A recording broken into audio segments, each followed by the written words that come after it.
Umarpada Mandvi road પર દૂધ ભરેલ ટેન્કરને અકસ્માત નડ્યો. જંગલ વિસ્તારમાં ગંભીર અકસ્માતમાં ટેન્કર ચાલકનું મોત નીપજ્યું. ટેન્કર ચાલકે સ્ટીયરિંગ પરથી કાબુ ગુમાવતા ટેન્કર ડિવાઈડર કૂદી નીચે ખાડામાં પડ્યું. અકસ્માતને પગલે લોકોનું ટોળું ભેગું થઈ ગયું. લોકોનું કહેવું છે કે ટેન્કર ચાલક નશાની હાલતમાં હતો. સમગ્ર ઘટનાની પોલીસને જાણ કરતા ઘટના સ્થળે દોડી આવી મૃતદેહનો કબજો મેળવી પીએમ કરાવવાની તજવીજ હાથ ધરી.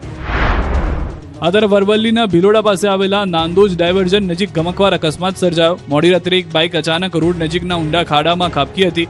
આ બાઇક પર સવાર બે સગા ભાઈઓ સીધા 50 ફૂટ ઊંડા ખાડામાં પડ્યા. આ ભયાનક દુર્ઘટનામાં એક ભાઈનું ઘટના સ્થળે જ કરુણ મોત નીપજ્યું, જ્યારે બીજો ભાઈ ગંભીર રીતે ઘાયલ થયો. ઘટનાની જાણ થતાં જ મોડાસા ફાયર બ્રિગેડની ટીમ તાત્કાલિક ત્યાં દોડી ગઈ. ફાયર ફાઇટરોએ ભારે જહેમત બાદ મૃતદેહને ખાડામાંથી બહાર કાઢ્યો. પોલીસે આ સમગ્ર ઘટના અંગે ગુનો નોંધી આગળની કાયદેસરની કાર્યવાહી હાથ ધરી. ભાવનગરના રિંગ રોડ પર ટ્રિપલ અકસ્માત સર્જાયો. બાઇક, કાર અને ટ્રક વચ્ચે અકસ્માતથી રિંગ રોડ ચિચિયારીઓથી ગુંજી ઉઠ્યો. આ ગોજારા અકસ્માતમાં 2 લોકોના મોત નીપજ્યા. કાર ચાલકે બાઇકને ટક્કર મારી ટ્રક પાછળ ઘૂસી જતા બાઇક 100 મીટર જેટલું રસ્તા પર ફંગોળાઈ ગયું. કારમાં સવાર અને બાઇક ચાલકને ગંભીર ઇજાઓ પહોંચી, જેને સારવાર હેઠળ હોસ્પિટલ ખસેડાયા છે. આ તરફ મહેસાણામાં એમ્બ્યુલન્સનો અકસ્માત થયો. મહેસાણાના વિસનગરના પાલડી ચોકડી પાસે દર્દીને લઈ જતી એમ્બ્યુલન્સ અને કાર વચ્ચે અકસ્માત સર્જાયો. 15 દિવસ અગાઉ અકસ્માતમાં ઘાયલ યુવાનને સારવાર અર્થે લઈ જવામાં આવ્યો હતો. તે અકસ્માતનો ભોગ બનેલા દર્દીની એમ્બ્યુલન્સને અકસ્માત થયો. એમ્બ્યુલન્સમાં સવાર ઘાયલ દર્દી વિજય ઠાકોરનું મોત થયું. એમ્બ્યુલન્સમાં સવાર ચાલક અને મૃતક દર્દીના પિતા અને ભાઈ ઘાયલ થયા. રોંગ સાઈડ આવી અકસ્માત કરનાર કાર ચાલક ફરાર થઈ ગયો, જે સમગ્ર ઘટના સીસીટીવીમાં કેદ થઈ. વડોદરા દિલ્હી એક્સપ્રેસ મુંબઈ હાઈવે પર ગોજારા અકસ્માતમાં 4 લોકોના મોત. મોડી રાત્રે પાદરા સમિયાલા નજીક ઇકો કાર અને ટ્રક વચ્ચે અકસ્માત થયો. ગાડીમાં કુલ 8 લોકો સવાર હતા. અન્ય લોકોને નાની મોટી ઇજાઓ પહોંચી.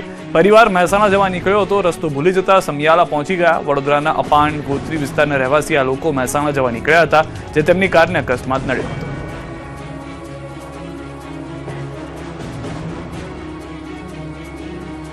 વાપીમાં યુવકને જાહેરમાં તાલિબાની સજા આપી તો પાટણમાં ડિમોલિશન દરમિયાન પથ્થરમારાનો પ્રયાસ. વાપીના ડુંગરા વિસ્તારમાંથી કાયદો અને વ્યવસ્થાને પડકાર ફેંકતો એક ચોંકાવનારો વિડીયો સામે આવ્યો છે, જ્યાં 2 અસામાજિક તત્વોએ એક યુવકને જાહેરમાં લાકડીઓ અને દંડા વડે બેરહેમીથી ઢોરમાર માર્યો.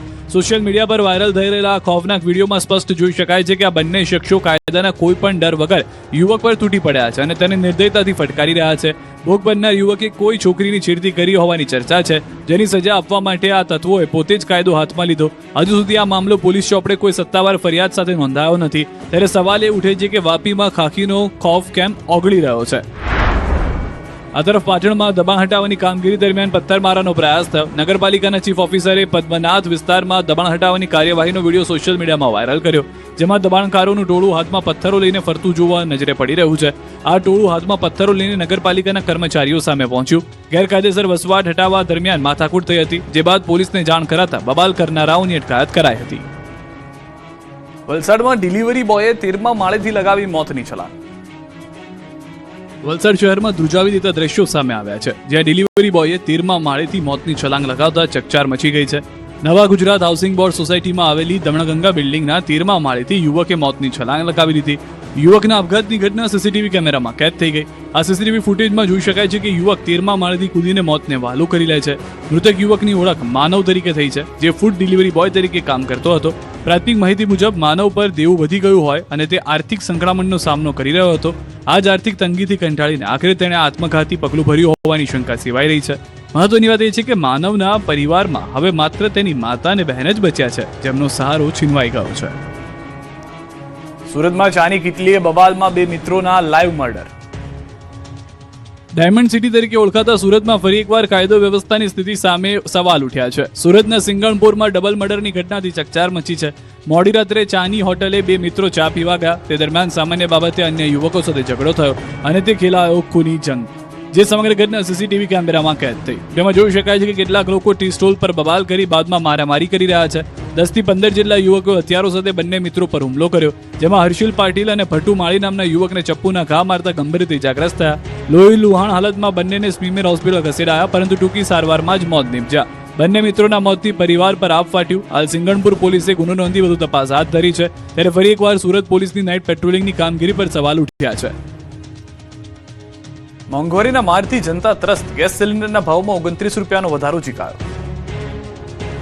મોંઘવારીના મારથી ત્રસ્ત જનતાની કમર તોડતા વધુ એક માઠા સમાચાર આવ્યા છે. પેટ્રોલ ડીઝલ બાદ હવે રસોડું ભડકે પડ્યું છે. હવે સામાન્ય માણસ માટે પેટનો ખાડો પૂરવો પણ મોંઘો બન્યો છે, કારણ કે ઘરેલું એલપીજી ગેસ સિલિન્ડરના ભાવમાં સીધો 29 રૂપિયાનો તોતિંગ વધારો ઝીકી દેવામાં આવ્યો છે.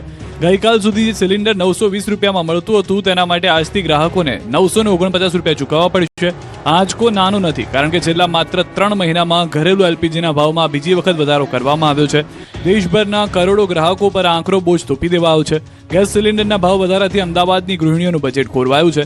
એક તરફ પેટ્રોલ, ડીઝલ, શાકભાજી અને તેલના ભાવ આસમાને છે, ત્યારે બીજી તરફ ગેસના બાટલા થયેલા આ વધારાને કારણે ગૃહિણીઓનું આખું બજેટ વેરવિખેર કરી નાખ્યું છે. સવાલ એ થાય છે કે સામાન્ય માણસ કમાય કેટલું અને ચૂકવે કેટલું? શું રસોઈ બનાવી હવે મધ્યમ વર્ગ માટે પણ લક્ઝરી બની જશે? નવો ભાવ લાગુ થઈ ગયા છે, ત્યારે જનતાના ખિસ્સા પર પડેલો આ નવો ડામ કેટલો આંકડો સાબિત થાય છે તે જોવાનું રહ્યું. પણ જે સિલિન્ડરના ભાવ ઓલરેડી સરકારે વધારેલા તો હતા જ, પરંતુ હજી પણ વધાર્યા છે.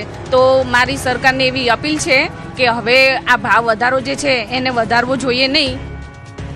ક્રૂડ ઓઇલના ભાવમાં ઉછાળો, લ્યુબ્રિકન્ટ ઓઇલમાં 30% સુધીનો ભાવ વધારો.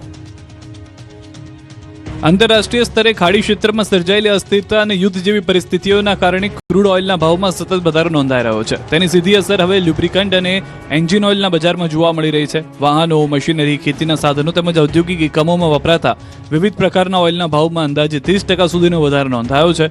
ભરૂચના વેપારીઓનું કહેવું છે કે ઓઇલની અગ્રણી કંપનીઓએ ભાવમાં ધરખમ વધારો કર્યો, જેના કારણે ગ્રાહકોમાં અસંતોષ જોવા મળી રહ્યો છે.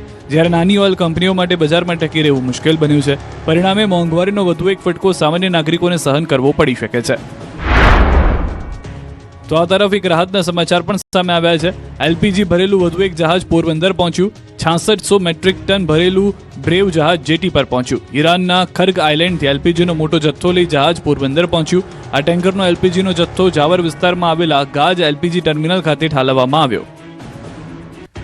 ચોમાસા પૂર્વે તાપીમાં ધરતીપુત્રો ખાતર માટે લાઇનમાં લાગ્યા. ચોમાસું હજુ બેઠું નથી, ત્યાં તો ધરતીપુત્રોના કપાળે ચિંતાની રેખાઓ ખેંચાઈ ગઈ છે. ચોમાસા પૂર્વે ધરતીપુત્રો ફરી લાઇનમાં લાગ્યા છે. આ દ્રશ્યો તાપીના છેવાડાના નિઝર તાલુકાના રૂમકી તલાવ ગામના છે, જ્યાં યુરિયા ખાતર માટે ખેડૂતો ફરી કતારમાં લાગ્યા. વહેલી સવારે 4 વાગ્યાના બ્રહ્મ મુહૂર્તમાં ખેડૂતો ખાતર લેવા લાઇનમાં લાગી જાય છે. ખાતર નહીં મળે એવા ભયથી વહેલા તે પહેલાના ધોરણે ખેડૂતો ખાતર માટે લાઇનમાં ગોઠવાઈ જાય છે. જગતનો તાત જે ખેતરમાં હોવો જોઈએ તે આજે વહેલી સવારથી ખાતરની લાઇનમાં ઊભા રહેવા મજબૂર બન્યો છે. ત્યારે આ પરિસ્થિતિ ક્યારે સુધરશે તે મોટો સવાલ છે. સીએમના નિવાસસ્થાને મળી ભાજપના રાજ્યસભા ઉમેદવારોની પરિચય બેઠક. રાજ્યસભાની આવનારી ચૂંટણીને લઈને ગાંધીનગરમાં ભાજપની મહત્વપૂર્ણ બેઠક યોજાઈ. મુખ્યમંત્રીના નિવાસસ્થાને રાજ્યસભા ઉમેદવારોની પરિચય બેઠક યોજાઈ, જેમાં રાજ્યસભાના ઉમેદવારો તેમજ ભાજપના ધારાસભ્યો ઉપસ્થિત રહ્યા. બેઠક દરમિયાન રાજ્યસભાના ઉમેદવારોના ટેકેદારોની સહી લેવામાં આવી અને ઉમેદવારી પ્રક્રિયા સંબંધિત વિવિધ મુદ્દાઓ પર ચર્ચા કરવામાં આવી. સૂત્રોના જણાવ્યા અનુસાર બેઠક દરમિયાન અનૌપચારિક ચર્ચાઓ પણ થઈ. ખાસ કરીને કોંગ્રેસ તરફથી ઉમેદવારી ફોર્મ ભરાય તો રાજકીય સ્થિતિમાં શું રણનીતિ રાખવી તે મુદ્દે પણ ચર્ચા થઈ. મહત્વનું છે કે ભાજપના રાજ્યસભાના 4 ઉમેદવારો 8 જૂને બપોરે 12:39 વિધિવત રીતે પોતાનું ઉમેદવારી ફોર્મ ભરશે. ઉમેદવારી પ્રક્રિયા પૂર્વે પાર્ટી સંગઠન દ્વારા તમામ દસ્તાવેજોની તપાસ અને જરૂરી ઔપચારિકતાઓ પૂર્ણ કરાઈ હતી. શેત્રુંજય ડુંગર પર વનરાજાની લટાર, યાત્રિકોની બેગ લઈને જંગલમાં ભાગ્યો સાવજ. ગુજરાતના સુપ્રસિદ્ધ યાત્રાધામ પાલીતાણાના શેત્રુંજય ડુંગર પરથી એક આશ્ચર્યજનક વિડીયો સામે આવ્યો છે. પવિત્ર શેત્રુંજય ડુંગરના પગથિયા પર અચાનક સિંહ આવી ચડતા યાત્રિકોના શ્વાસ અદ્ધર થઈ ગયા. ગીરના જંગલમાંથી વિહરતો આ વનરાજ ડુંગર પર આવી પહોંચ્યો, જેને જોઈને શ્રદ્ધાળુઓનો ઉત્સાહ અને ડરના મારે પોતાની યાત્રા વચમાં જ સ્તંભાવી દેવી પડી.